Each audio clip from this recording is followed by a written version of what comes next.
আমরা ঢাকা বিশ্ববিদ্যালয়ে যখন হলে থাকতাম, আমরা তখন কোরআন হাদিস নিয়ে কথা বলা এটা এক ধরনের থ্রেডের মতো পর্যায়ে পড়তো। যারা কোরআন হাদিস নিয়ে কথা বলতো, যারা নিয়মিত নামাজ পড়তো, তাদেরকে ট্র্যাগিং দিয়ে তাকে মেরে হল থেকে বের করে দেওয়া হতো।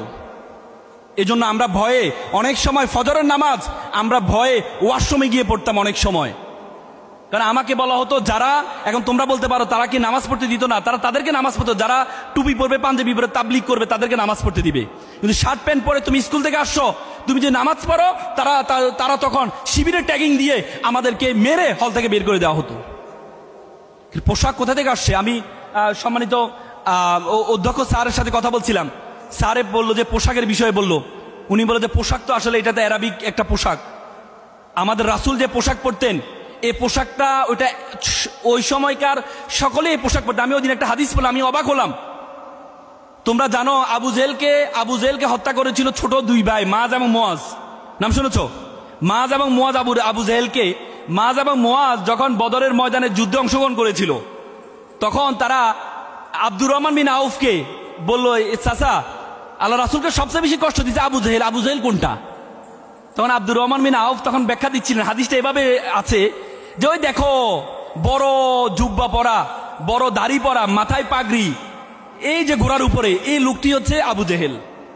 আমি সেদিন অবাক হয়ে গিয়েছিলাম। তার মানে এই পোশাকটা ছিল, সকলেই পড়তো এই পোশাকটা। আমাকে একটু বলুন তো, একটা কলম দেখতে অনেক সুন্দর, কিন্তু তাকে দিয়ে লেখা যায় না, এটা গুরুত্বপূর্ণ নাকি কলমটা দেখতে সুন্দর না তাকে দিয়ে লেখা যায়, কোনটা গুরুত্বপূর্ণ বলুন তো? কোনটা গুরুত্বপূর্ণ? যে কলমে দেখতে সুন্দর না বা তাকে দিয়ে লেখা যায়। যদি সোনার সোহাগা হয়, দেখতেও সুন্দর, লেখাও যায়, তাহলে তো কোনো সমস্যাই নেই। আমাদের কোনো আলেম দেখতে সুন্দর, পোশাক ভালো পরে, কিন্তু তাকে দিয়ে লেখা যায়, রাষ্ট্র ব্যবস্থা সবকিছু তাকে দিয়ে করা যায়, তাহলে এদের সোনার সোহাগা। কিন্তু আমরা সবকিছু পোশাকের মধ্যে সীমাবদ্ধ করলে হবে না। তখন এই পোশাক সকলেই পরতেন। আই ডিউ রেসপেক্ট, আমি পোশাককে সম্মান করি। আমি মনে করি এই পোশাকটা আমাদেরও পরা উচিত, যেহেতু রাসূল পরেছে।